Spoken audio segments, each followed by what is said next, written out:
Oh my God. Oh my God. Oh my God. The week one of the NFL season is here. We are officially back in football mode here on Trending in the AM.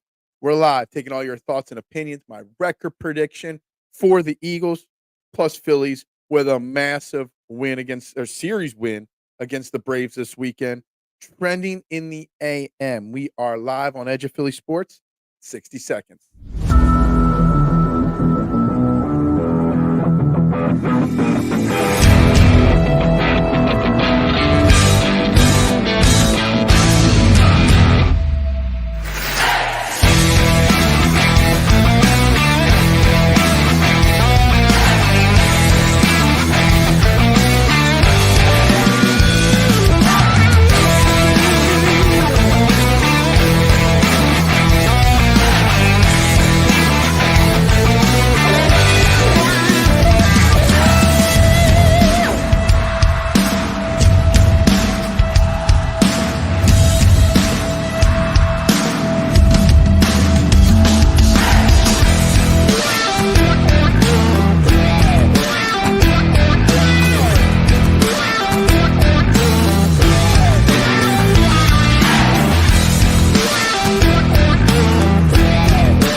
And a very good morning, everybody, and welcome to Trending in the AM right here on Edge of Philly Sports. We are live, Facebook, YouTube, Twitter, Twitch. You know the drill. Wherever you are watching, on whatever platform you're watching, hit that like button, that share button, subscribe, follow button, retweet button, whatever you're doing, hit those buttons, smash those buttons, tell one, tell all, because, oh my God, it's football season. NFL Week 1 is officially underway, and I can't be more excited. We're going to have a jam-packed Overreaction Monday. Happy Labor Day Monday to everybody. We're going to have a good one today, so make sure you tell one, tell all, get everybody here, get everybody talking in the comments today, guys. I'm your host, Phil Stiefel, as always, at Bearded Knowledge on all social media platforms. If I'm on the platform, that is how you find me. And, guys, we got lots to get into today, obviously. My official one-time only, game-by-game record prediction for the Philadelphia Eagles will be revealed here very shortly. Every win, every loss, some people don't like it. I already put it out on Twitter. Some people love it. Some people see what I see. We are going to go game by game through it as we get started on week one of the NFL season, as we get started predicting week one Eagles, Green Bay Packers. All that is on the table today, guys. Also, on the agenda, obviously, it is NFL season week 1 starting today, but the Phillies did just complete a 3-out-of-4 stretch at home against the division rival Braves. A huge series win for the Phillies. So we can also talk about that. Are you back in on the Phillies after they went and took care of business at an electric Citizens Bank Park all weekend long, and they took 3 out of 4? That is on the agenda too. I'm sure a lot of Eagles talk, but we will always put the Phillies on there as well. Mission accomplished, no matter what. How this came in, I guess Sunday morning or whatever. I did preset this show up pretty early, but Nooms had said mission accomplished. Yes, mission accomplished. We won the series. We didn't fall. We didn't let the Braves get closer in the division. That's all that matters right there. Good morning, Adam. Happy Labor Day to you. Labor Day is always a weird holiday for me. It's like marks the unofficial end of summer. It marks the unofficial beginning of fall. Marks the unofficial beginning of football season. But it's still technically summer. It's still going to be 75 degrees out most days for the next foreseeable future. I mean, when's the first day of fall officially? Not for like 3 more weeks, but happy Labor Day to one, to all. And happy Overreaction Monday, because that's what it is. We're here to overreact. Are we back, Phillies Nation? And what are we going to do with the Eagles? How are we going to predict the Eagles' record week in, week out? I got lots of notes and news and things like that. Phillies related. I even got a Sixers related thing. Got to talk about my Stiefel family fantasy football draft and why my 9-year-old nephew is better than all of his uncles and his grandpop and his dad and everybody else that is in this draft. I'm not sure how, but he beat us all in the draft. Phillies are back, baby. That's right, Adam. They are. It drives me nuts. I know I get a lot of interaction on social media, on Twitter. And obviously I had the post that pissed a lot of people off last week after the Astros demolished us on Wednesday, about how the Phillies were going to get swept by the Braves, and everybody bookmarked it. And after last night, I wake up this morning to boatloads of comments from people. Actually, boatloads of comments all weekend long. I guess the Phillies didn't get swept by the Braves. See what you know. Again, for the 1400th time, I am not an expert. I'm not a clout. I'm not a tout. I'm not anybody important. I'm just a fan with a platform. And I live in the moment. That is all I do. And if that offends you, unfollow me. That's all I got to say. But the amount of people that couldn't wait to come at me all weekend long just because of one passionate tweet about the Phillies drives me nuts.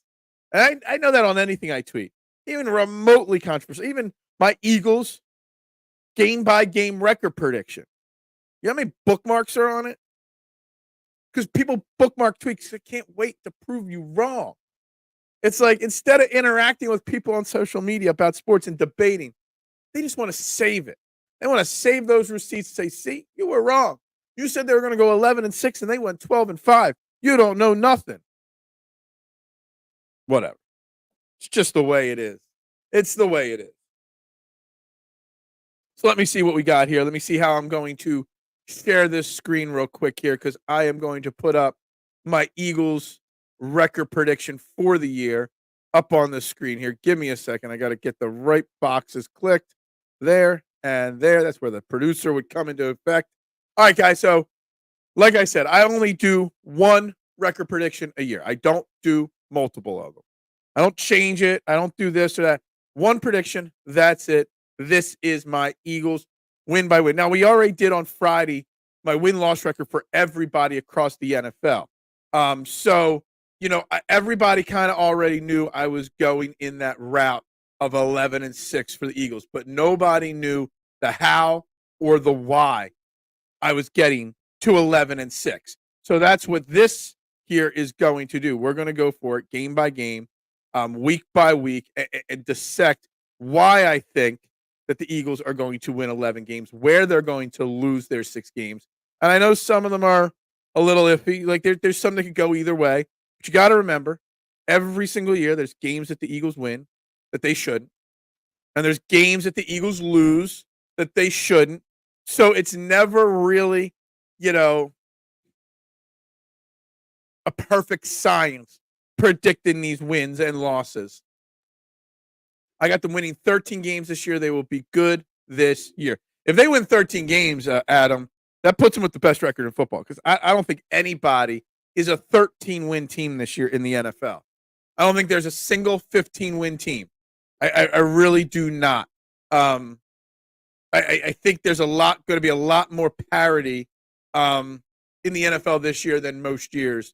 I think there's going to be a lot more questionableness across the NFL. There's not a lot of amazingly great teams, but there's also not a lot of amazingly bad teams. So this is how I get to 11 wins for the Phillies. Obviously, on Friday when we do our official score and game prediction for Packers-Eagles in Brazil, I have the Eagles winning that game to start the season. The spread right now, early in the week, it's Monday, so it's going to change. Eagles are 3-point favorites in the game. The over-under is 48.5 on ESPN's website. So that's, part one there. So the Eagles are the favorite team. I think there's a lot of hype that might be unwarranted with the Green Bay Packers. Hence why I've got the Green Bay Packers getting beat in week 1. Everyone's talking about the trip to Brazil and the problems that's going to cause. It's going to be a distraction. They're going to be tired. They're going to be this or that. There are banged up players already on the Eagles. Well, all of that's going on is also going on with the Packers. I don't think that. Well, if the Eagles are going to be tired and distracted, so are the. It's not like the Packers are not. Secondly, Jordan Love had what 6 good games last year after Thanksgiving, and that was it. I'm not sure I'm buying into that. I'm not buying into their wide receiver trio just yet. They're good, not great.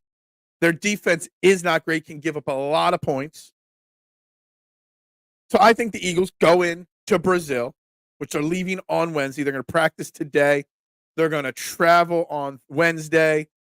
They'll have a practice on Thursday at the stadium. And then Friday's obviously the game before. They're going to fly home right after the game on Friday, which I kind of like that.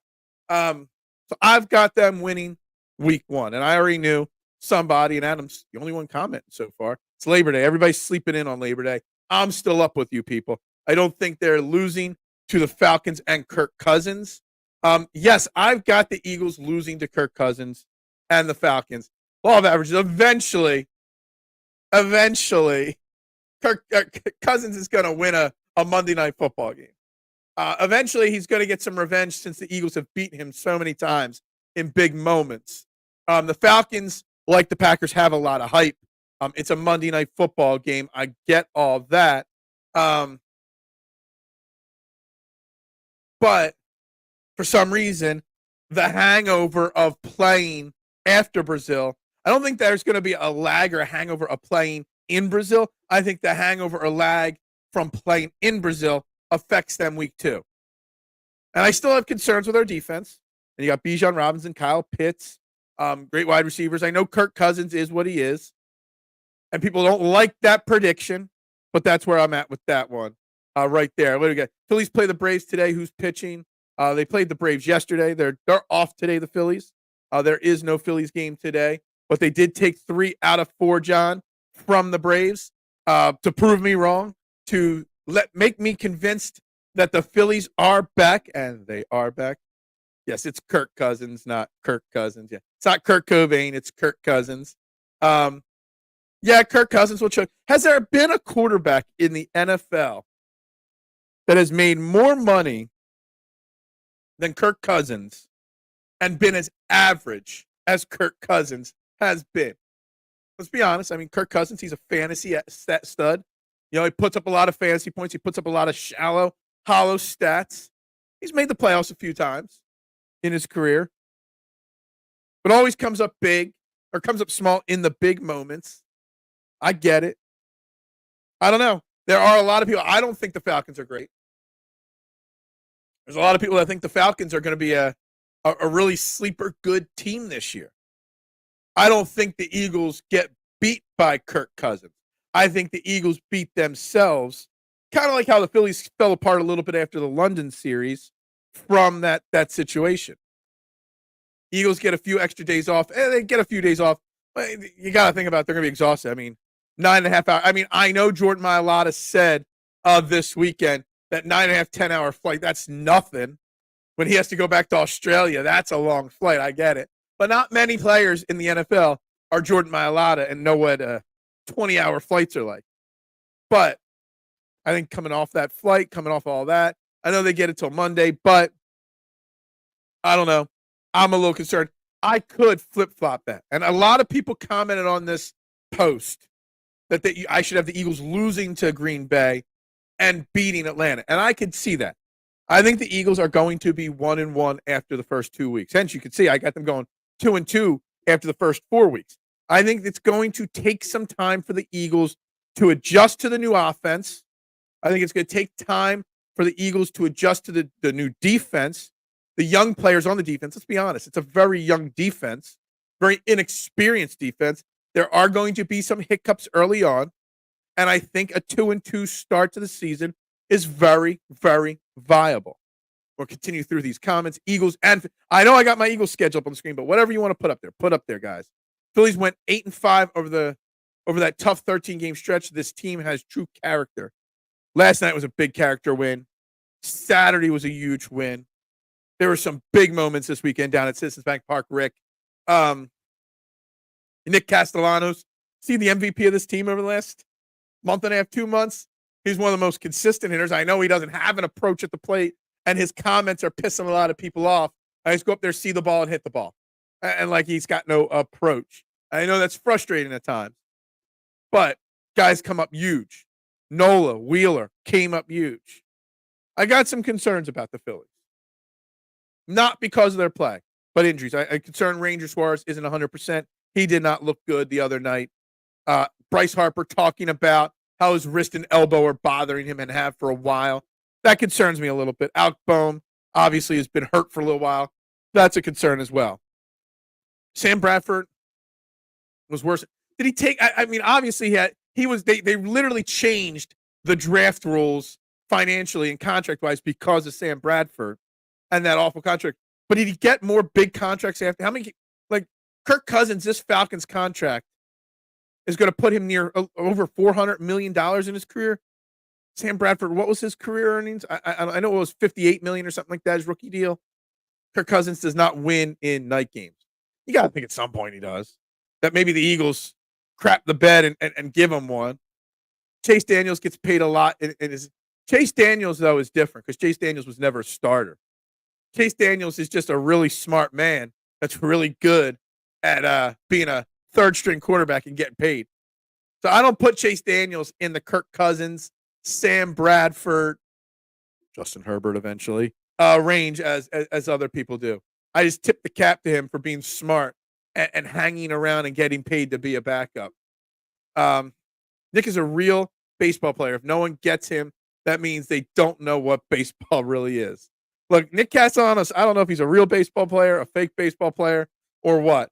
But Nick Castellanos is just, I don't know how to say this. I'm trying to draw a parallel here to me and the crap I get for my passionate takes sometimes. Nick Castellanos just doesn't give two F's about anything. He'll speak his mind. He says what he says. He doesn't care what it makes him look like. He's not worried about his appearance, or how people perceive him. Yeah, sometimes his strategies don't work. But when he's on, he's great. I think we give him an unnecessarily amount of crap in the city. Right now, we're really cheering him on because he's had some big moments. But big picture, I think is throughout his time here in Philly, he's gotten a lot more crap than he deserves. He seems like a good dude, a great family man. He's just an old school mentality player. He asked the reporter, "Did you watch the game?" I did. I saw somebody tweeting about how I saw a tweet this morning. I didn't. As soon as the game was over, TV was off, so I didn't see any of the post game. I did see somebody say a tweet that how much Nick Castellanos hates post game interviews. I don't know what was the question that this was in response to, Darth. I'm not sure.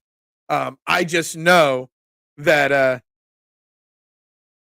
Nick Castellanos does feel a little uncomfortable in those media situations. He was asked, "Did the pitch work out for you?" What? Like, was that the ESPN person said, "Did the pitch work out for you?" Is that because of him saying, "I don't have an approach the night before, that I just go up there and try to hit the ball as hard as I can"? So is that the reason why you make comments? I don't know. Silliness. ESPN announcers are just going downhill, in my opinion. I'd rather listen to John Kruk and Tom McCarthy talk about junk than the ESPN guys slobber all over the Braves all night long. That was it. ESPN interviews during the game. Oh, ESPN. What am I doing? ESPN interviews during the game is stupid and distracting. Yeah, I agree. If anything, you should do it with somebody that's in the dugout. No, I'm not a fan. It hasn't really worked out, like disadvantage wise, many times across the baseball. It's just weird, distracting, and I'm not a big fan of it either. I guess you could put the mic piece on a manager, hitting coach, a bench player, a pitcher not playing that day. That's what I would do. All right, back to the Eagles schedule here for a minute. Week 3, like I said, I got 2-2 to start. So week 1, Green Bay Packers in Brazil win. Week 2, Atlanta Falcons home loss. Then we're on the road against the Saints and the Buccaneers. And I got them splitting this. The Saints got a solid defense, but their offense is pretty average at best. I'm not concerned about the Saints. I think we get off. We don't have that big losing streak start there. We beat them. And then I've got them losing to the Buccaneers. I think it's a really tough stretch. Brazil, home, New Orleans, Tampa. It's a lot of travel. It's a lot of time away from home. And the Buccaneers have kind of had our numbers over the years. The Buccaneers will be a big game. Week 1 against Green Bay and week 4 against Tampa Bay and their wide receivers. Be interesting to see how our wide receivers do, or our cornerbacks do against them, and our defense does against teams that quick 3-step drops, quick offense and stuff like that, but also that defense in New Orleans Saints. That'll be a good test for our offensive line, the defensive line there. I've got them 2-2 to start the season. That pisses a lot of people off. Everyone said they're going 3-1, 4-0. One person says he's got them 3-1 just because he didn't want to be a guy that said 4-0. This Eagles team is very good, but I think you really got to be honest with yourself that there are going to be some bumps in the road early. So going 2-2 in this stretch when you're mixing in Brazil, you're mixing in some really solid teams, and then getting a bye to pivot and adjust, I think is a really smart way to see how this team, it's a smart way to predict the season. It sets you up not to be too disappointed when they do that. I hope they beat the Falcons. I will be there. You're going down to Hotlanta? Good for you. Oh, no, the Falcons game. That's week 2. That's at home. That's the real home opener, even though Green Bay and Brazil is the home opener technically. Good for you, Adam. I hope they beat them. I hope they win all 17 games. I hope they go 20-0 this year or whatever it'd be. But it's not realistic. And you got to tell yourself that you got to find places that they're going to lose, that you could see them losing. And I see the Falcons and the Buccaneers being losses to start the season. I feel so disconnected from this Eagles season. I wish preseason had more behind it. Oh, come on. I'm pumped. Week 1 is here. The NFL season starts this week. I mean, we're Thursday, game 1. They really stacked the NFL. All the primetime games this week, they're all great games. You got Lions, Rams, Ravens, Chiefs, Eagles, Packers. I forget the other one. But they are who are the Jets playing on Monday Night Football? I forget. They really stacked the primetime games in week 1 with some killer matchups. I hope the defense come together and don't leave the middle of the field open all year. I think the defense is going to come together, Adam. I really do. But you got to be honest. Vic Fangio, new offense, or defensive coordinator. You got young pieces and Quinion Mitchell, Cooper DeJean, and Nakobe Dean, and your defensive line, Bryce Harper, Nolan Smith. It's going to take time. And when it's going to take time, and you've got some strong, not elite, but strong offenses to go up against early, it concerns me. It concerns me that there'll be some bump. I don't think the Eagles are going to go in either the Falcons or the Bucs loss that I've predicted. I'm not predicting they're going to go out there and lose 40-10 or anything like that. I think they will be close, hard-fought games. I just think those are the games where maybe the defense comes up a little smaller, the offense makes one too many mistakes. Maybe it's because I believe there's still lingering issues that are absolutely not resolved. And Darth, I think we learn very quickly if these issues are resolved. If we go 2-2, come out of the bye like I think and start winning some games, then I think we got it resolved. A question I've got lined up for today, for this week in general. We're coming into year 4 of Nick Sirianni. Nick Sirianni signed a 5-year contract. Will Nick Sirianni get a contract extension? And if he gets that contract extension, say around bye week, even if we are 2-2, then it kind of tells me that the issues are resolved.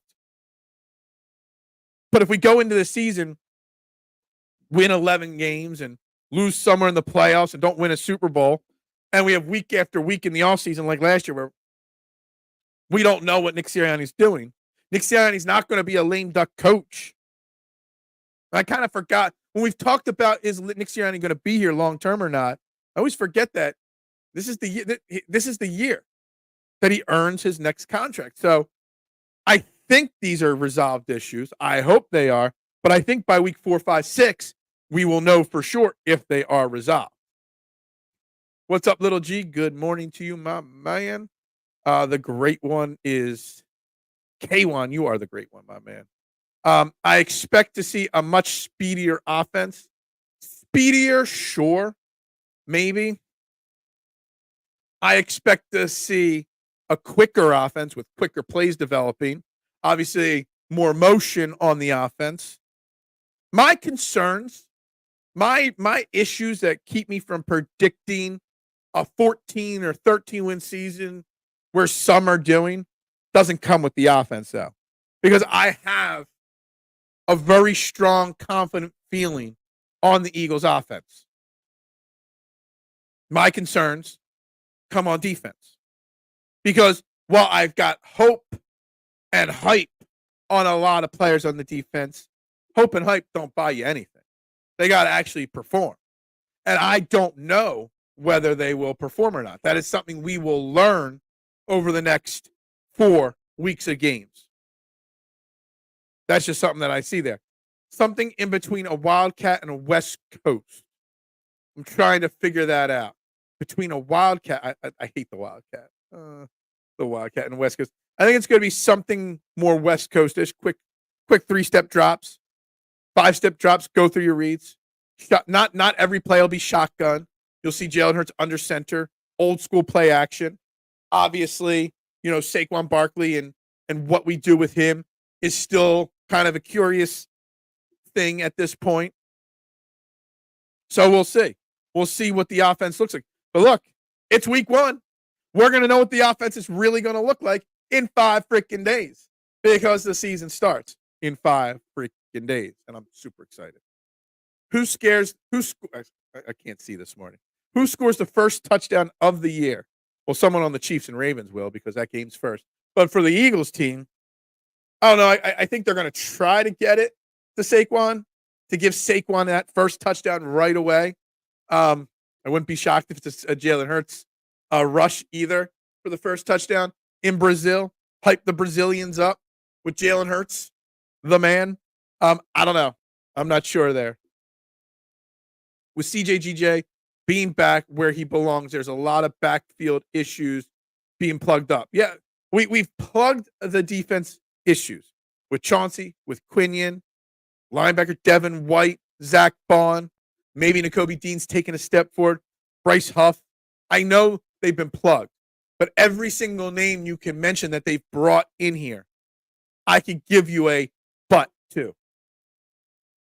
Not a major but there's a but. CJGJ. I mean, missed 6 games, 5 or 6 games the last time he played here. Last year, I think he missed like 14 games. You can't help the club from the tub. Just saying. So right there's one concern right there. Chauncey Gardner-Johnson only helps our defense if he's actually playing on the defense and not sitting in the tub. I don't see us losing to the Commies, but beating Dallas 2 times. Big fella, the Commies going to suck. I don't know about that. I don't know about the Commies sucking. We'll get to that part of the schedule. Let me go through the next couple games. We go week 5 into the bye week. Week 6 is the Cleveland Browns at home coming out of bye. The Browns, I think, are going to be terrible this year. The Browns coming here. We're coming off the bye. That is a W. And then we got our first winning streak of the season, because then after the Browns game, we get on a bus. We go up to MetLife, the Meadowlands. Saquon Barkley goes home, and we whoop up on the Giants big time. The biggest win of the season will be that. Well, that biggest win in the sense of, point differential could be week 7. So now we're 4-2. Yeah, how about that? Now we've got a little thing. We got something cooking. But then I got them losing week 8 to Cincinnati in Cincinnati. I'm not sure if Cincinnati is going to be a great team or not this year. I'm not really sure. Joe Burrow's got all this hype. Joe Burrow's got all this talent. But something just feels wrong about the Bengals, that maybe something culturally wise, gut feeling wise, that maybe they're down. But I figured I'd be too homerish if I had them win like 6, 7 games in a row right there. And if they're going to lose one of those games, I kind of feel like it could be Cincinnati. I'm not sure about that. Something just is off with Cincinnati in my mind. And I don't know what it is. They had problems with Higgins and their wide receivers. They still haven't paid Jamar Chase. Cincinnati's just, I don't know. Then we've got our first real winning streak. I got home, Jacksonville, W. Dallas, Dallas week, November 10th in Dallas, 425 prime afternoon spot. I've got us beating Dallas. And then we come home for Washington, and I got us winning again. So I've got us winning 5 out of 6 coming out of the bye. That puts us at 7-3. And at this point in the season, you're sitting there thinking, we're 7-3. All right.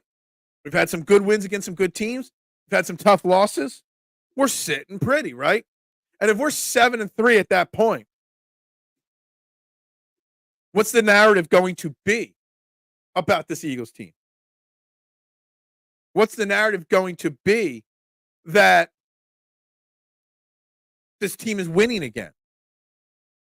Or is it going to be similar to the Phillies? Well, did they beat any good teams yet? Because then after that 7-3 start, after that Commanders win week 11, then you've got your 2 toughest games of the season, in my opinion. On the road to Los Angeles Rams and on the road at Baltimore Ravens. And yeah, I picked them to both to lose those 2 games. Now, I don't know if they will. Typically, they'll win a game they shouldn't. Maybe they win one of those games. But also maybe they lose the Jags game or the Commanders home game or something like that. Games you're supposed to win, you always lose. Games you're supposed to lose, you always win. That happens.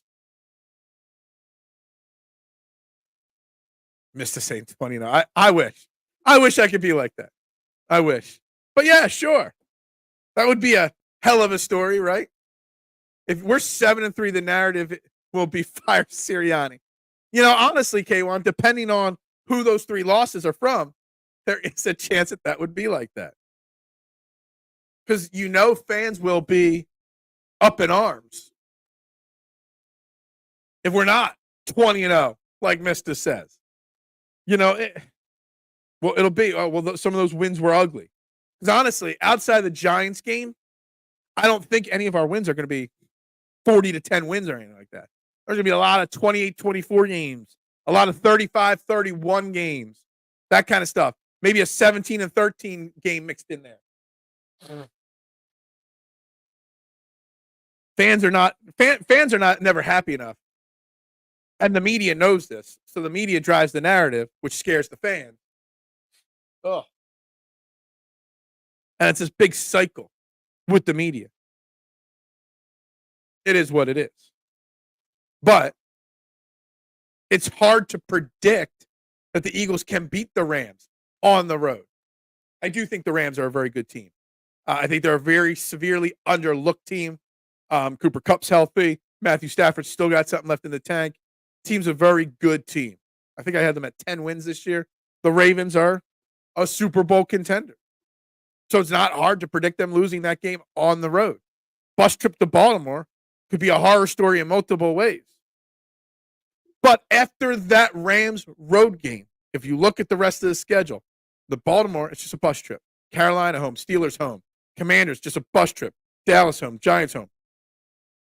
We don't have to get on a plane after that Rams game for the rest of the season. Heck, honestly, after the bye, we've only got 1, 2, 3. After the bye week, we've only got four plane trips to take. And I think that is definitely a big positive as well with this schedule. If we're 7-3, the narrative will be, remember that game we lost when Jalen threw a pick and they lost. Yeah. It'll be, we should be 8-2 because Jalen threw 1 interception against the Atlanta Falcons week 2, and that's it. Or Nick Sirianni wasted his timeouts and didn't have a timeout left in week 4. Or he should have challenged that play. Or he shouldn't have gone for it on 4th down. That's what the narrative will be, right? Because we live in negativity, in our life. But it is what it is. Guys, do me a favor. If you want to go to any of these Eagles games, go check out SherryTickets.com. Great prices, no hidden fees. For family owned and operated since 1946. SherryTickets.com, whether you need sports tickets, concert tickets, theater tickets. They are the best. No hidden fees. The price you see is the price you pay. Check them out at cherrytickets.com and check this out. If you use promo code EOP10 at checkout, you get an additional 10% off. So why would you overpay with the rest when you could save with the best and then save an extra 10% with EOP10? Guys, go to cherrytickets.com. You will not be disappointed. All right, back at this here. If we lose to the Ravens, the narrative will be don't get back on the bus losers. Again, if we lose to the Ravens after losing to the Rams, now all of a sudden we're 7-5. Now all of a sudden, people are starting to doubt. People are starting to question what's going on. Instead of just they were two really good football teams on the road that we played. I think this schedule is lined up to really play on our highs and lows emotionally this season. Averageness at the start, kind of teeter up for a little bit after the bye, then fall down a little bit. And at the end of the season, as you see by the wins and losses at the end of the season, tally back up. Sherry Tickets. I know. Adam, you are the poster child for SherryTickets.com. The complete collapse at the end of last season is not forgotten. Why would he be given showers of positivity? Look, you're right. You're right. I mean, last year was tough. The end was tough. But do you need him to go 8-0 to prove it's not a problem? It's a football season. Nobody goes 17-0. You're going to lose games. It is an imperfect team. The Eagles still have an imperfect team. They still have a team with question marks outside of Nick Sirianni. Personnel, assistant coaches. There's a lot of question marks. There's a lot of newness to iron out on this team. So expecting this amazing run to start the season is something that, hold on, let me rephrase that. If they don't start perfect, it doesn't mean that there's a hangover from last year or that Nick Sirianni is still a problem. It just means that they're still working out some things. And as long as we finish the season hot, as long as we finish the season as the NFC East champion, as long as we get into the playoffs on a high note versus a low note like last year, then I'm not worried. Cheer up, Eagles fans, and enjoy this season and every win along the way. We're about to witness one of the greatest Eagles seasons. Well, I think we could go 11-6, Rick. And as long as we win the Super Bowl, it's still, as long as you win the Super Bowl, it's a great season. Doesn't matter what the win-loss record is in the season, as long as you get the ultimate goal, the championship. And I love the positivity from you. But there should be some level of concern that there are question marks. There are things that still need to be worked out. Why would I ever take a day off? I mean, it's Labor Day. I could take the day off. I could have skipped the show altogether. But why would I do that to you, K1? Never. I need him to not make stupid mistakes. Jalen Hurts, Nick Sirianni, all of the above. I get it. The end of last season was a disaster. I'm trying to look past it, but also use it as a learning point. I'm hoping, I'm confident, I'm feeling the vibe that they're over it. The players are over it. The coaches are over it. Everything has been, all the right words have been said. All offseason long, all training camp long. Will it translate? Well, we'll find out in 5 days, right? Last year was last year. It's over. This is a brand new season. Enjoy it. Well, we're going to enjoy it. We're going to enjoy the ebbs and flows of the season. And there will be some ebbs and some flows. There'll be some ups and some downs. You think the offense will be a little rusty since they didn't play in preseason? I'd like to, so I forget. I should have thought of this before and done some research, but I know last year somebody did some research on teams that rest their starters for the entire preseason versus those that don't. And I don't think there's that much of a drastic difference. Yeah, there'll be some rusty moments. I remember last year, first drive of the season, I think it was. DeAndre Swift turned to the left, and it was a timing play, and Jalen Hurts threw to the right, and it was obviously picked off. I think it was literally the first drive of the first game.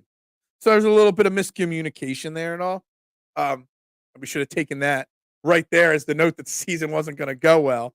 But you might see some miscommunication. You might see a little bit of rust. But again, the Packers are in Brazil too. I'm not concerned that it'll be enough rust that's the excuse why we don't win week 1.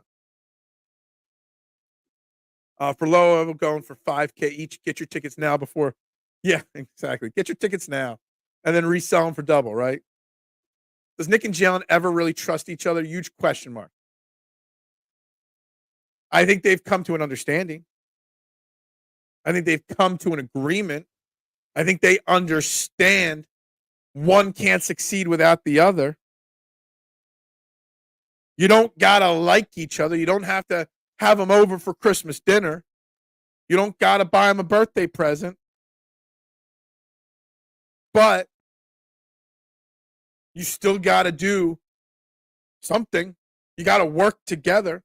You don't have to like everybody that works at your job, but you still got to get the job done. I think there is an understanding between Nick and Jalen.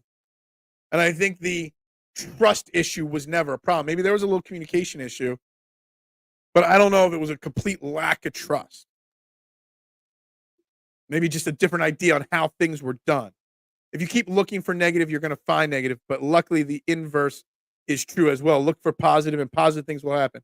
Rick, you woke up this morning and drank your cup of sunshine and are the most positive person in the morning, and you're making me feel like a better person today by being so positive. I love it. I love the power of positivity. It's a new day. Yes, it is. I think it's the opposite. They probably like each other very much. They just don't respect each other's takes. I'm trying to contemplate how you're putting it here, Darth. They like each other, but they don't respect each other. I think it's hard to respect each other if you don't like each other. I think you can respect each other and not like each other. I don't know. Look, whatever it is, we're going to learn. 5 days. We're going to see what that connection between the two of them is like. We'll see. We'll find out really quickly. If Jalen Hurts throws an interception in the second quarter and Kellen Moore's sitting there working with him on the little tablet, because we don't use the binders with pictures anymore, and Nick Sirianni comes over to say something and he ignores him, then that's a problem. If Nick Sirianni comes over to say something to him and he answers him and okay, gotcha, and there's some positive body language and we're okay. I need a hit of whatever. Rick is showering in sunshine this morning. I love it, honestly. I wish I could be more positive on a more frequent basis. I think they are the same page. They were riding in the golf cart thing. It's almost like Big Dom, but Big Dom had to sit in there to protect them, to make sure a fight didn't break out at him. Notice that. There are people I actually like at work, but think they are terrible at their jobs. Yeah, but you still work with them and try to get the job done, right? Or does it, because you don't like the way they do their jobs, do you ignore them? Do you not have the same goal to get the job done?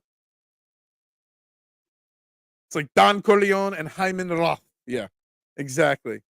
Guys, next big sponsor. No great segues today. Haven't had moments to make great segues yet, but we'll go with what we got. PhillySportsTrips.com, the premier tailgate and travel company there is for Philadelphia sports fans. If you want to see your team on the road, if you want to go to great experiences and tailgates down in South Philly, go to PhillySportsTrips.com, sign up on their website, mention EOP, trending in the AM when you do, and they got so many. I've already seen so many pictures of all the fans they've got down in Brazil. You got the Philly sports guy running the ocean in the middle of the night. They're having a blast down there in Brazil. Guys, check them out. And obviously, Brazil is over with now. You can't go on that trip, but you can book your spring training trips through them. You go down to Miami to see the Union play, or any of the great Eagles takeover September 29th in Tampa, up to a bus trip up to in New Jersey. the Meadowlands to see the Eagles take over the Giants in October. Saquon Barkley is going home and is going to run wild all over them. Obviously, the bus trip to Baltimore. If you want to star in a horror movie, December 1st, M&T Bank Stadium. And of course, F Dallas week, F Dallas takeover week, November 10th, when the Birds fans take over Dallas and cheer on our Eagles to take on the Dallas Cowboys, which I already predicted will be a win because they're not going to let down all those fans down there in Big D. So check them out, phillysportstrips.com. Mention EOP, mention Trent in the AM, guys. A.J. Brown sounds like he has zero desire to go to Brazil. Yeah, man, this whole Brazil thing, and over the last 3-4 days of practices, we've seen a lot more comments come out from the players, the media. Hell, there's a Twitter ban in Brazil. None of the beat reporters will be able to live tweet from the game. That's something right there. That's something that's concerning right there. I don't know. I mean, the fans look like they're having a good time in Brazil from what I'm seeing on social media, but the players don't want to do it. A.J. Brown definitely doesn't want to do it. I don't think any of them want to do it. Even when Nick Sirianni talked about it, like, we're just going to win a football game, and that's it. Business as usual. It almost seems like a forced statement from him. But the NFL, even with everything going on in Brazil, the NFL made a statement, I don't know, it was Thursday or Friday or whatever last week, that they want this to be a regular thing. 2 teams going to Brazil. I don't know about that. I don't think it's necessary to grow the game of football in Brazil by doing this. Can't use Twitter X down. Yeah, it's insane. Like, what are we going to do? How are we going to get our updates from when someone gets injured? We're not going to be able to get the beat reporters' reports on. It's unnecessary, in my opinion. The relationship between Nick and Jalen is a lot like Allen Iverson and Larry Brown. Just remember that Pat Croce was the middleman between them. Well, who's the middleman between Jalen and Nick? Is it Kellen Moore, Howie, Big Dom? Actually, Michael, I think that's a really, really interesting question, comment, statement from you. Everybody remembers the Allen Iverson, Larry Brown relationship. Where's my coach when he was getting his MVP award? But they all forget how much Larry Brown and Allen Iverson bumped heads on a regular basis. And yes, Pat Croce was the middleman. Shout out to Pat Croce. I don't know if you guys follow him on social media, but he announced like a week or two ago that he's got cancer and he's going through some tough times right now. Pat Croce. Pat Croce was the man. He was. So if anybody's going to use the power of positivity in life to get themselves in a good space, Pat Croce don't need no medicine. Pat Croce's positivity will whoop cancer's ass for sure. But I think this is a very interesting thing, and I don't know who that in between is. To Kellen Moore, Big Dom. Happy Labor Day, Barbara. How you doing? Good morning to you. Hope you are well today. Hope you all get to enjoy your Labor Day. I'm going to be at work all day. We're open on Labor Day. It is what it is. I don't need another day to sit at home and drink, but I would like it, but I don't. I'm just going to go into work and make money. Part of the press junket prep for the players is crazy. They allow, it's crazy. I mean, you shouldn't be walking in any public street with anything, with your phone or anything else. I mean, scary story. Did you guys see the Ricky Purcell shit with 49ers rookie getting shot while he was getting robbed of his watch? First off, you got an armed robber, you don't fight him. You just give him whatever he wants. You just do it. You never risk it. And Ricky Purcell's walking to the ambulance with a bullet hole in his chest. God damn. One tough ass SOB there. But scary as hell. I've been robbed. I've had someone armed robbery in my pizza shop before. It is a scary, scary thing. And in the heat of the moment, I did fight the armed robber as well, which was stupid. Because when you get in the heat of the moment, things happen. Judd, happy Labor Day to you. Let's see. Let's hope it's not an Iverson situation because he never won anything. That's very true. That's a very fair counter to Michael's comment. I think I get Michael's comment where they butt heads and they still managed to work together, but we never got that title. They only got one championship appearance and they lost in it. We've already gotten our one championship. Let's hope that's we have a different outcome. Yeah, it's too late now. Michael. It ain't happening now. I mean, could you imagine the uproar of all the people that spent money to go down there to watch the football game? And then 2 days before they changed the location? That would be crazy. Give up the Rolex. Exactly. Ricky Purcell trying to fight for his Rolex. I mean, maybe it was something special to him. Maybe not. I don't know. But just give it up. I'm sure you got insurance on it, you know?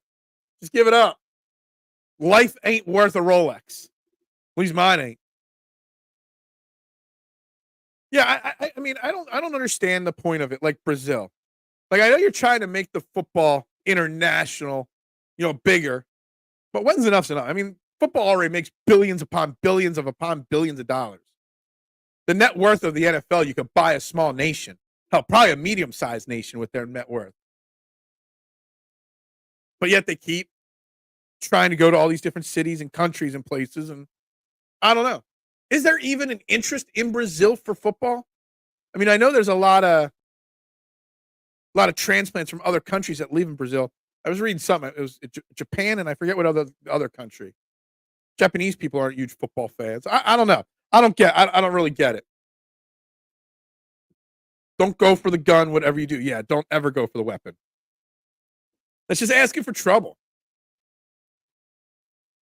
And Allen Iverson did not have the same. I mean, unless you consider Eric Snow and Aaron McKee and Theo Ratliff weapons. I mean, they were. I mean, he got Derek Coleman 4 years too late. They got Chris Webber 5 years too late. Yeah, that's true. Allen Iverson did do a lot more with a lot less. Who did more with less, Allen Iverson or Donovan McNabb? Probably Allen Iverson. Why would we move the Eagles game to Vegas? It's a home game. Yeah, if you're going to move it, you would move it to Philly. They're not going to move it. So anybody suggesting it or asking for them to do it, you're just wasting time. There is 0.000000000 chance that they move the game out of Brazil. It's just not going to happen. Now, what happens might impact whether they do it again or not, but that's it. People do, and the players don't seem to like it. Because on top of, just a regular season football game on the road, pick any city. Eagles go to Dallas, November 10th.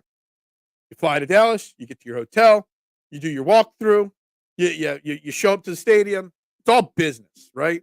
It's a set schedule. They're going to Brazil. They're going to have to do extra media availability. They're going to have different things. They have a long-ass flight. There's so much that plays into it that's a distraction for the players.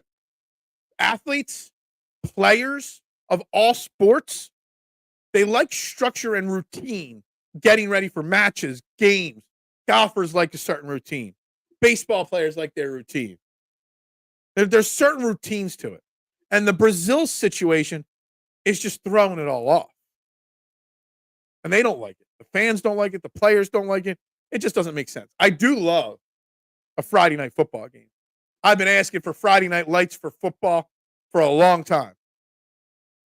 I would love it. They should move Thursday night football to Friday. They'll never do it because that's high school's night. But I've always wanted one Friday night lights game a week instead of Thursday night. I think it's a great idea. I guess it's technically a waste of a home game, but it's for the sake of expanding. How much more expanding does the NFL really need? I don't know. In my opinion. I just don't know. No, there's zero interest for American football in Brazil. Yeah, I just... How many fans that are going to be... I don't even know how many seats are in the stadium that they're playing in São Paulo. But how many... make up the number. It's 50,000 fans. How many of them are even going to be Brazilian? How many of them are going to be Eagles and Packers fans that are making the trip down there? I thought they couldn't wear green, but Packers are wearing green. Well, no one said you can't wear green. They say it's not liked because of the football rivalry, the soccer rivalries down there. First, let me tell you something. I think the Eagles uniforms that they're rolling out, the black helmets, are straight fire. I don't get excited or worry or whatever about jersey numbers or jersey color combos or whatnot. I make jokes about Kelly Green. If I want to just engagement farm on Twitter for a day, I just put a Kelly Green bashing comment and everyone just jumps all over it. I love it. It's just so easy to piss off Eagles fans with just one negative Kelly Green comment. But the green or the black and the white unis they're wearing, they're pretty awesome. Just my humble opinion. But they could have worn green if they wanted to. They sold the air in Brazil, or they said the air in Brazil is unhealthy. They did say that as well. It's another concern going on. And then other people are coming out and saying, no, it's not that big a deal or whatever. I mean, do we remember when the wildfires were so bad? Was it last year or two? I think it was last summer that it was affecting us all the way here in PA. And there was that color haze in the air. I couldn't breathe for days. Definitely will affect them. What are the color unions going to wear? Well, the Packers are wearing their typical green road jerseys. The Eagles have white jerseys, black pants, and a new black helmet. I think there's a little green in the numbers of the Eagles, and that's it. They actually look pretty fire, Michael. They're really good. Worst part is it's on effing Peacock.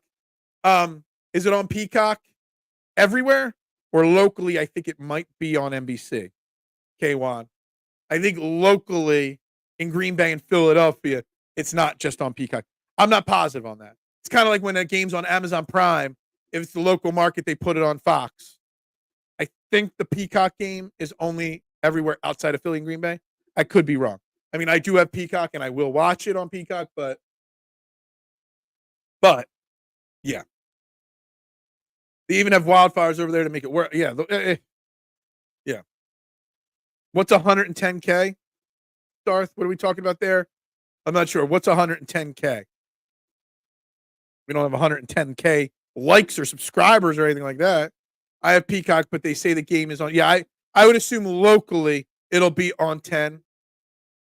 But that's just my opinion. Not a fact or anything like that. Do they have pizza in Brazil? I'm sure they have pizza. I'm not sure if it's good pizza or not. Brazil is Portuguese mostly. I've never been to Portugal. I've been to Spain. I'm sure there's a lot of Spanish influences in Brazil as well. I'm not sure what the main style of food is in Brazil. All I'm saying, I hope none of the players on the Eagles drink waters from faucets anywhere. I don't know if the waters like anywhere else, but make sure we supply every player with cases and cases of bottled water just to be safe. I don't need somebody missing the game on Friday because they got a Joel Embiid tummy issue from eating and drinking the food. I just think in 10, 20 years, we won't remember if the game was in Philly or Brazil. However, the rest of the world, it could be huge. All right, so Judd's on the other side. That's an important thing for the world. All right, maybe.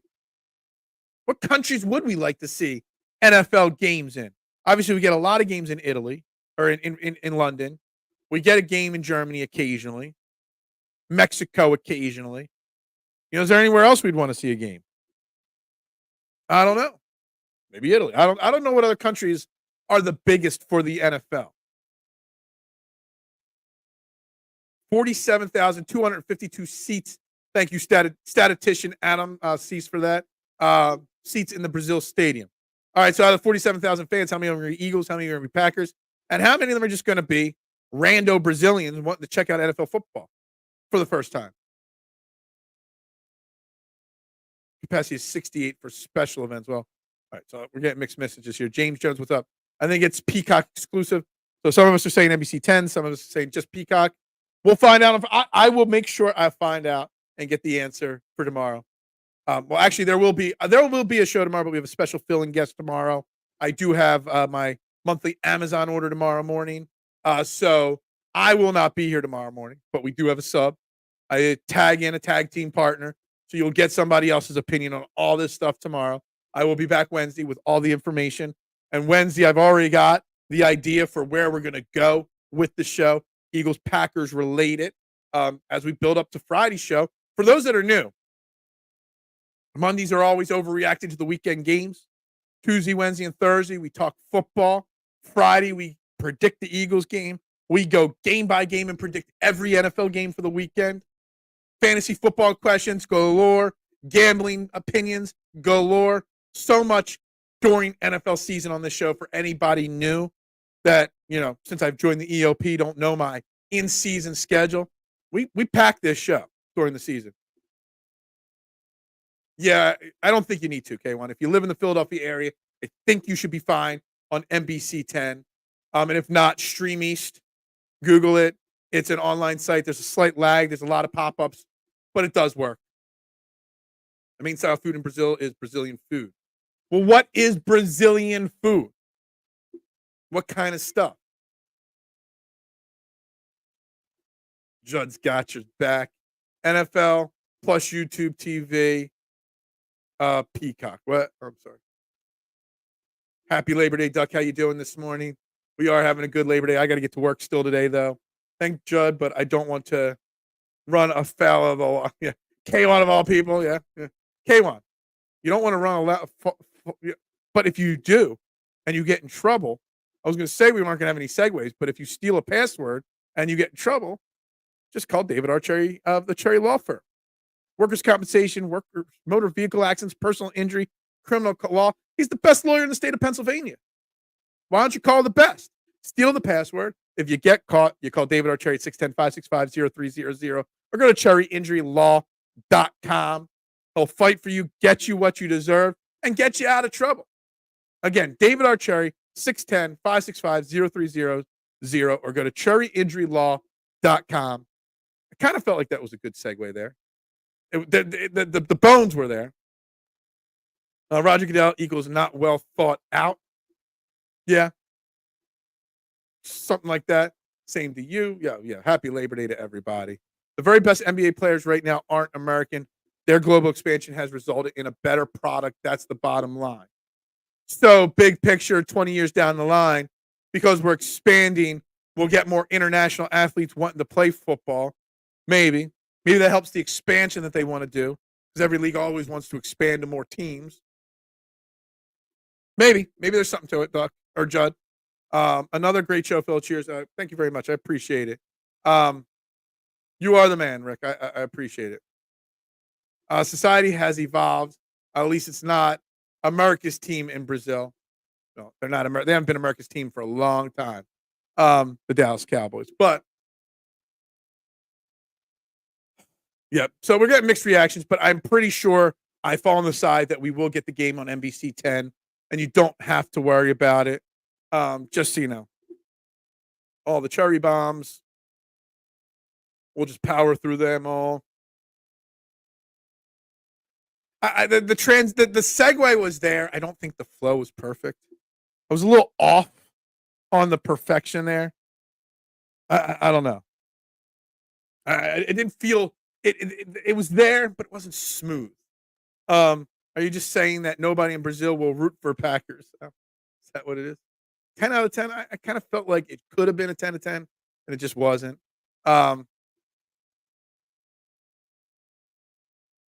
It says the game is on Peacock, but after the game, it's on NBC 10. We've got mixed comments coming. I'm just going to say I'm 97.423% sure it is on NBC 10 in Philadelphia. Peacock everywhere else. That's just what I'm going to go with. Just purposely setting me up for the ad read. Okay, gotcha. Sirianni is going to get a what? Oh man. The fact that I know what that means is a problem, I think. I think I should be questioned for knowing what BBL even means. And why I even know it, because I'm not even going to get into that. But let's not worry about that. Definitely a lot of surgeries booked this week.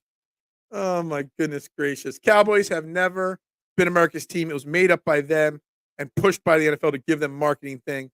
They were pushing the Staubach at quarterback, being look, it's marketing. It's all about marketing. And look, pushing them as America's team did make the NFL a lot of money. I'm sure. I mean, let's be honest. A lot of money. Guys, you're watching Trending in the AM right here on Edge of Philly Sports. Please, guys, hit that like button, that share button, that follow, subscribe button, that retweet button. Please, please, please. I greatly appreciate it if you would do that for me. We're here every day. Tomorrow, we have a special substitute host tomorrow. Someone that will come in and talk whatever they want, Eagles related, Phillies related, God knows what else related. But then I will be back on Wednesday, and I've got topics. I do. But guys, I'd greatly appreciate that like button hit, that share button hit, and that subscribe button hit. And again, happy Labor Day to everybody here. Back to the comments. Well, we're not done with the show. The show ain't over yet. Just making sure I do a little middle of the show reset here. I'm working today. I could go a little bit of overtime. I don't expect it to be super busy today. I got a lot of work to do, but whatever. Oh, I know what it is. Oh, well, that's not what it is.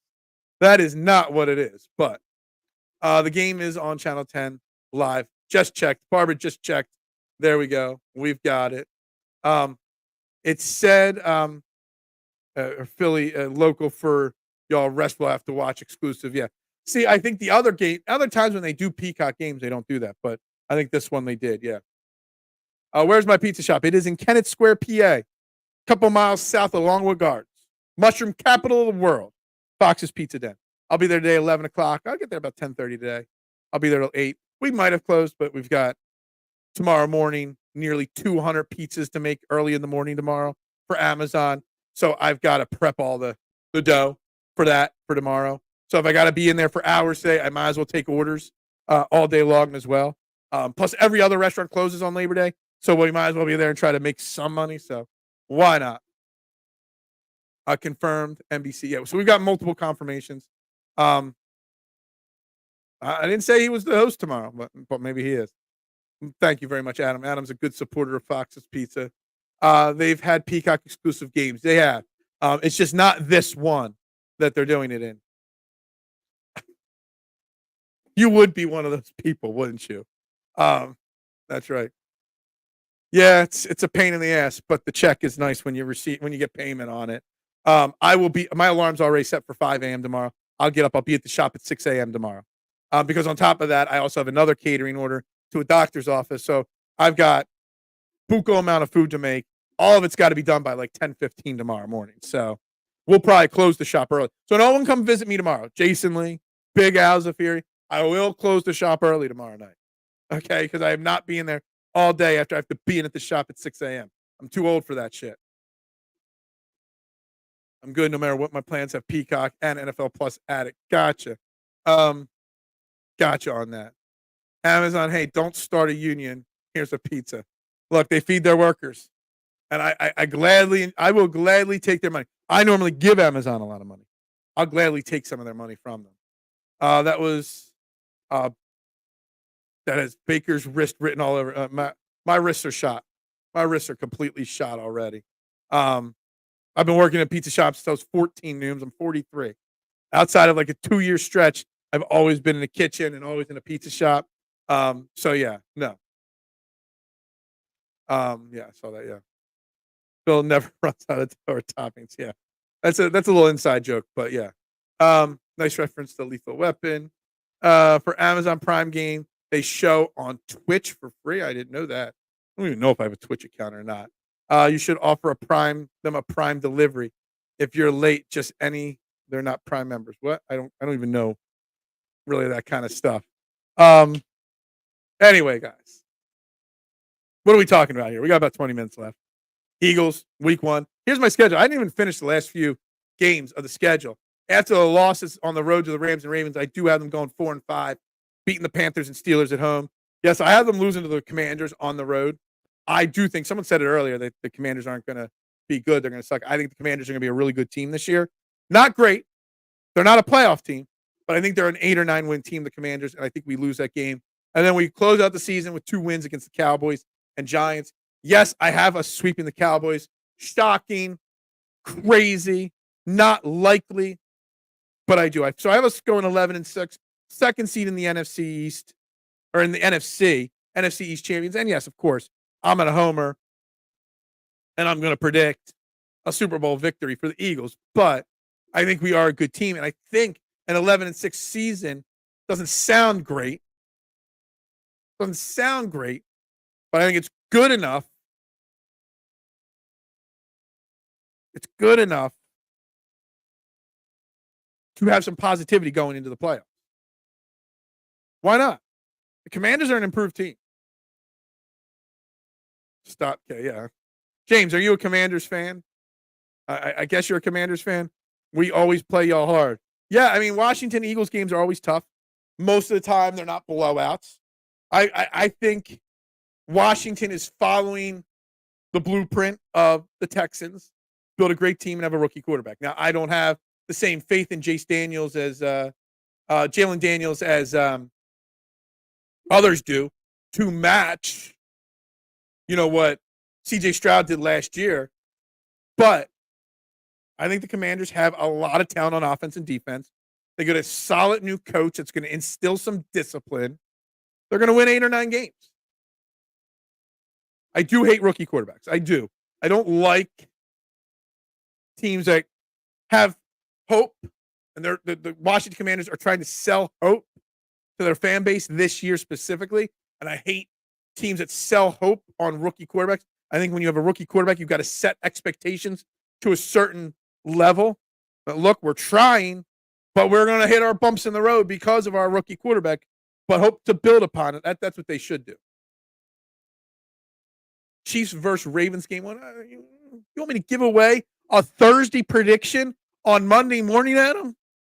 Yeah, nah. Yeah, I'll probably pick the Chiefs, though. I don't even know what the line is on that game. The only line I've looked at so far as Eagles -3 for Friday night. Last time I had rookie quarterback, what happened? Who? What? I don't know. It does give us hell lately. They always do. All division games are good. Even the Giants give us hell. I used to just go 3-3 against their division just because. RG3, what did RG3 do in his rookie year? I don't even remember what the rookie year was. Definitely not the automatic W it was a couple years ago. Exactly. Weren't they our only loss when we were 10-1? Yeah, they might have been. Might have been. But we're not going to sweep them. I don't know. I think they're going to be a solid team. Is Cliff Kingsbury in Washington now? Cliff Kingsbury is awful. K1. I think he's so overhyped. Should go back to college. Chiefs. Ravens is -3, assuming -3 to the Chiefs. It's just such a common, casual line. It's it's Chiefs home game. We'll just put a -3 and that's it. I find it extremely hard to bet and do DFS fantasy football week 1 because you just really don't know. You can believe, you can think, you can dissect, but you just don't know. So I go very light on the betting in DFS week 1 because of that. But I would probably want to take the Chiefs at -3. But I think the Chiefs are going to fall down a little bit too this year. RG3 won the division. Okay. Gotcha. Then he got hurt. Damn right. We're going to be solid. I love it. Look, I can be honest. I can be honest with any team's fan base about what I think. And I can be realistic. And I think, I wanted to put the Commanders in second place in the division. I just didn't feel like having 8,000 Cowboys fans commenting on my post telling me I'm an idiot. But I think the Cowboys and the Commanders are going to be both around 8-9 wins this year. And that's it. I think an 8-win season for the Commanders sounds disappointing. It doesn't put you in the playoffs. But I think if it goes a certain way for the Commanders, it's a building block to next year 2 with Jalen Daniels. Speaking of division games, though, you don't see the Giants stealing a win from us. Now, I think the Giants are going to be dreadfully bad this year because of the front office, because of communication issues, because of management. That team is in turmoil. Talk about turmoil, that's the team. Nobody wants to play behind Daniel Jones, but the team keeps giving you Daniel Jones. Now the rumors, they wouldn't pay Saquon, but now the rumors are they offered $16 million a year to Josh Jacobs, and he turned it down to go to Green Bay. To go to Green Bay. Giants are going to be a disaster this year. They might not win 3 or 4 games. Absolutely, they do. They do 1,000%. Rivera's gone. Yeah, Riverboat Ron's gone. Dan Quinn's there. Dan Quinn's not a great head coach, but he's a disciplinarian. He's going to have them fighting hard to the last minute every game. Yeah, I mean, that's more likely duck than me having to sweep the Cowboys, but I try to mix it up and have a little fun with it this year. We do talk sense. Is he a big Sills guy? That is talking sense stuff. Oh, I love it. You guys are great. Sills told me you go to Washington to die, and now got them winning. Oh man, James Jones, you're a Sills guy. We don't talk Sills. We talk Dan Sillyman, not Dan Sillsman or whatever his name is. Sills still be talking nonsense. Yeah, volume 11. I want to see how our offense line plays without Kelsey. It's a concern. It's a question. It is. Still no. Only one you believe in, Kellen. Yeah. Yeah. Anyway, guys. So there's my record prediction. 11-6. I got a couple other stories and topics I want to drop here. So we're gonna take this off the screen. We're gonna go back to this. We're gonna stop the share screen. Get the screen back to a normal size so I can read everything properly. I had too many things up on the screen. Obviously, we're still talking Eagles football, Eagles record, wins, losses, etc. Phillies. If anybody over the next 15, 20 minutes wants any more Phillies conversation, bring it up. Question I asked, and we're going to keep asking it all week long. We'll be asking it all year long. Will Nick Sirianni get another contract with the Eagles? Is on the agenda. Phillies wise, are we concerned about Bryce Harper talking about how banged up he is right now? Elbow, wrist. I don't know if you guys saw it. I was watching the Phillies game the other day, and it was Phil Martelli, legendary basketball coach of St. Joe's University. It was his birthday, and he was in the crowd catching the game. And he had a big-ass bucket of popcorn. And he was just shoving it in there, shoveling it in there, and packing it in there so tight. And I was just thinking, like, living his best life. You know the cameras are going to be on you at some point. I don't give an F.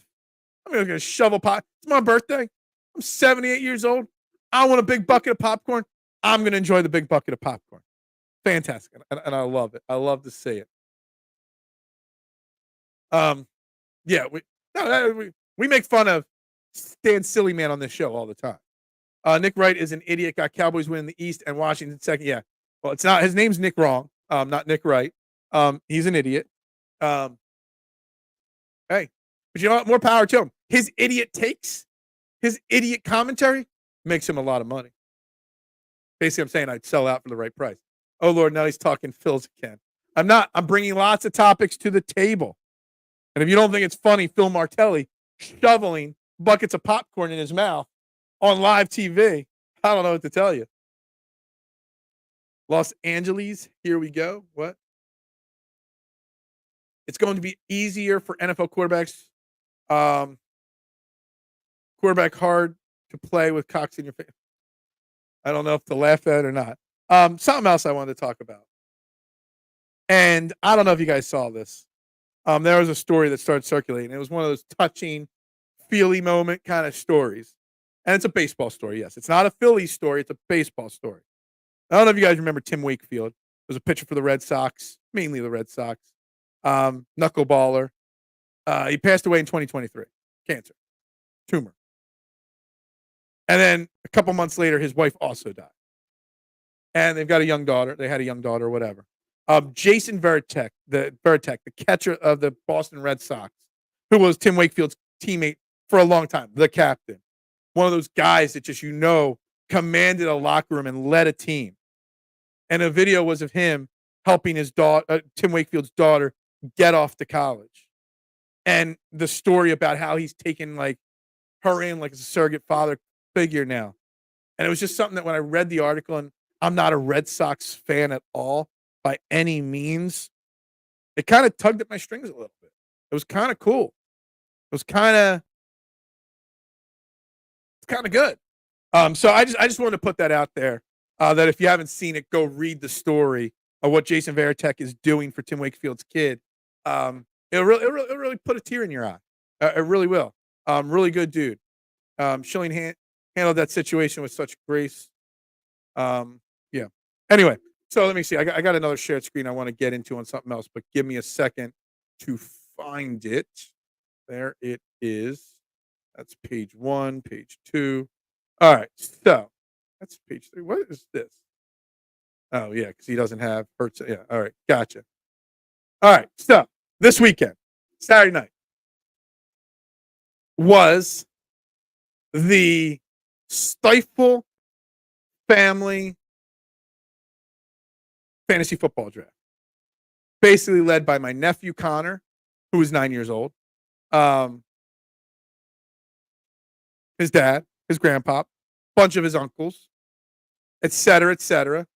Basically everybody um, in the family, cousins, everything. Um, I'm trying to find his team now. Where's his team? How does a 9-year-old kid draft such a good team? Is really what I want to know. How does my 9-year-old nephew know how to draft the best team in fantasy football? Out of the one hole, mind you. Out of the spot that's tough to draft out of. Literally the number one spot. So I'm going to share you his team. He had the number one pick in the draft. Obviously, he took Christian McCaffrey. And a 9-year-old should not be smart enough to know how to draft out of the one spot. This is a 10-team PPR league here. Tell me, how did he put this team together and know how to put this team together at 9 years old? Christian McCaffrey, obviously, is running back. Aaron Jones. He's got Devontae Smith, Chris Olave, Jalen Hurts, Travis Kelce. Well, actually, I traded him, Travis Kelce. He drafted Sam Laporta. The Ravens defense. On his bench, Tony Pollard, DeAndre Hopkins, Gabe Davis, Matthew Stafford. You don't really need a Matthew Stafford backup when you have Jalen Hurts as your quarterback, but whatever. Look at this lineup this kid drafted. And of course, ESPN rated it as the number one team in the league. Of course, because it is the projected on paper number one team in the league. And am I jealous? Yes, I'm jealous that he was able to put this together. Now, we've already made one trade. He won it, Travis Kelce. I got him. So I traded him Travis Kelce for Sam Laporta. I made him give me Justin Tucker as well to sweeten the deal. Let's go through some of these comments here on Fantasy Football. How can we see the tear in your eye when you don't look? Oh, stop. Is your brother in fantasy football? Yeah, my brother, we all do fantasy football. I'm not into as much fantasy football as I used to, but because fantasy football has been a part. He's 9. He's 9. It has been a part of his life for like 3 years now. I've been playing fantasy football for 30 years now. It's insane. Don't feel bad. Last year I took Justin Herbert. Justin Herbert's a great fantasy football quarterback. He's just a terrible quarterback. He'll never win a game for you. That is true. And he watches a lot of YouTube videos and stuff like that. And he knows literally everybody on everybody. Snake drafts are for amateurs. What? Why is snake drafts for amateurs? That is the way you do it. He was throwing 4 or 5. What about Garrett Stubbs of the Phillies admitting on TV live last night about the $5,000 Phillies fantasy football league? First place, $31K. Just admitting on live TV that they're all gambling on fantasy football. Thought that was illegal. You want to see my team in this league? Hold on, let me find it. I actually thought my team was pretty good. This is where I am. I do have Kirk Cousins. Bijan Robinson was my first pick. I was drafted on the 4 spot. I drafted Bijan Robinson at 4. On the wraparound, I drafted Travis Etienne with my second pick, Marvin Harrison with my third pick, and then I had drafted Travis Kelce with my 4th pick, which I flipped for Sam Laporta. So this is my team as of this moment. That's my starters, Kirk Cousins and my QB. My bench is okay. Brian Robinson, Christian Watson. I got some good, solid depth on my team as well. But this was my team. But according to ESPN, it pales in comparison to what my 9-year-old nephew drafted. You can, a poor little 9-year-old out of Kelce. He offered me Laporta for Kelce straight up. He hates it. Like he will complete 47 trades this year, just between me and his dad, because he loves to trade. He thinks it's cool to trade. And yes, he wanted Kelce really bad, and he offered me Laporta. But then I'm like, you know what? I kind of want Justin Tucker, and he said yes to it. So, I do not let him win. Last year, I had Jalen Hurts in the family league last year, and he wanted Jalen Hurts more than anything.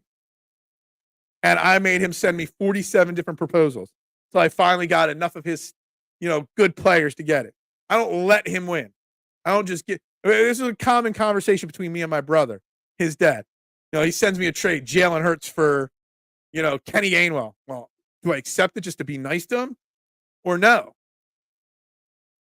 And I'm like, no, I can't do that. I can't let him win. And my brother tells me that's the way to go. Yeah, I'm not very good at auction drafts. I've only ever done a few of them, K1. But yeah, I get it. That's definitely a different style, for sure. Just proves that fantasy football is gambling, but I think Major League Baseball consider, yeah. It's just it's weird that with all the gambling stuff that goes on in baseball and in football, that Garrett Stubbs would just openly talk about the $5,000 buy-in league. I mean, it is what it is, but kind of shocking there. Oh, I think I've got a very good fantasy team. This is just for fun. There's no money on the line in the family league. There's none. It's just for fun. It's for Connor, but Connor, for some reason, is better than all of us. Absolutely agree with you on that. We did. Nick Castellanos had a fantastic weekend. Not just last night. He had a fantastic weekend with the Phillies. Nick Castellanos played well all weekend long. It was a good game, or a good weekend for him. Arguably the most underappreciated player on the team the last couple months. And yeah, everyone did want to trade him. And he does have bad at-bats. And he hasn't missed mistakes. I think it's all spot, and he plays really good defense as well. Let's not take away the fact that he plays great defense as well. All right, back to the main screen here. We don't need to keep sharing stuff. Right, so back to the main side on my side. He openly talks about it because MLB doesn't consider it gambling. Why would you put millions of dollars contract into it? Yeah, I get it. I don't know. Felt weird. But, I mean, if you're making millions of dollars, I guess $5K is what you got to do as your buy-in, right? Guys making millions of dollars aren't going to put $50 in a pot for fantasy football. I guess you got to spice it up a little bit, right? You got to do something with it. I want to see what these lineups look like that these players picked on the Phillies. I need Garrett Stubbs to share the Phillies rosters for their fantasy football team. That's what I want. All right, so as we get ready to wrap up the show for today, what's on tap? Obviously, special guest Matty B. Don't kill the messenger. Will be the host tomorrow of the show. Wednesday, I'll be back. I already got the show. Jordan Love versus Jalen Hurts, comparing the two quarterbacks as we get set for Friday. Whatever else happens in sports, we'll continue. We'll start the dissecting of the Packers versus the Eagles, the key matchups and stuff like that on Wednesday's show for sure. Obviously, Phillies will always be on the agenda for the next month or two, and who knows what else comes up. I have Mahomes and Kelsey on my team and Jake Elliott as my kicker. So your best player on your team is Jake Elliott then. Okay, gotcha. They're going to spice it up a lot. Yep. Jordan used to put 1K to 10K per hole while golfing. Oh, my God. That's it? I mean, go look at what Phil Mickelson used to bet and gamble on the golf course. I mean, we're talking a lot more than 10K a hole when you're playing with Phil Mickelson. You better bring a mortgage or take out a second mortgage if you're playing with Phil Mickelson. Golfers gamble on the course all the time, even in the middle of tournaments. It's crazy. Yeah, K1 will love tomorrow with Matty B. His Philly talk and his Howie Roseman bashing. I'm sure there'll be a little bit. Guys, just show up tomorrow and ask him why he doesn't like Howie Roseman. And let him go off on a 30-minute tangent, because that's what'll happen tomorrow. But that's how that's what we got Wednesday on the show. Thursday, a little bit more preview. We'll preview the first game of the season. Friday, like I said, we'll do predictions on Friday's game. We'll go game by game. Bring your fantasy football questions. Bring your gambling questions to the show. That's what we do here on a weekly basis. It's NFL Week 1 starts today. And I love it. Football season's back. It makes this show so much easier when we are in football season. It really, truly does. But with that being said, happy Labor Day to everybody. One more time. I do have a few other things I've got to get through here. Obviously, Dolan's Bar, the quintessential Irish American dive bar in Delaware County for the last 65 years. Dolan's Bar at 24 East Sellers Avenue in Ridley Park. Check them out, dolansbar.com, Facebook, Instagram, TikTok, Twitter. Great food, great times. Go in there and tell PJ and the crew that EOP and Trending in the AM sent you. And guys, you hit that subscribe and follow button because we are a 7-day-a-week programming here on Edge of Philly Sports. 3 other great shows today. I think they're doing the live draft today as well. They might be streaming the live EOP fantasy draft, which I'm not in, later today, but locked in here. There is so much you can get content-wise right here on EOP Sports. So check it out, guys. I greatly appreciate likes and subscribes. Yeah, back, baby, smile. Yep. I hit the craps table if I want to gamble. Yeah. Yo 11. That's my go-to. Football is back. Hey, Stevie Fuentes. Hope you have a great Labor Day today, guys. Great show. Happy Labor Day once again to everybody. Enjoy it. It's the unofficial end of summer. It's the official marking that football season is back, baby. All of that. All of that. Well, the refs hit fantasy. Yeah, do they? Anyway, with that being said, guys, like, share, subscribe, follow, retweet. Do all that for me. Ring the bell, guys. There's no Phillies game today. Go Birds. Bubbles up to you guys, and I'll see you on Wednesday.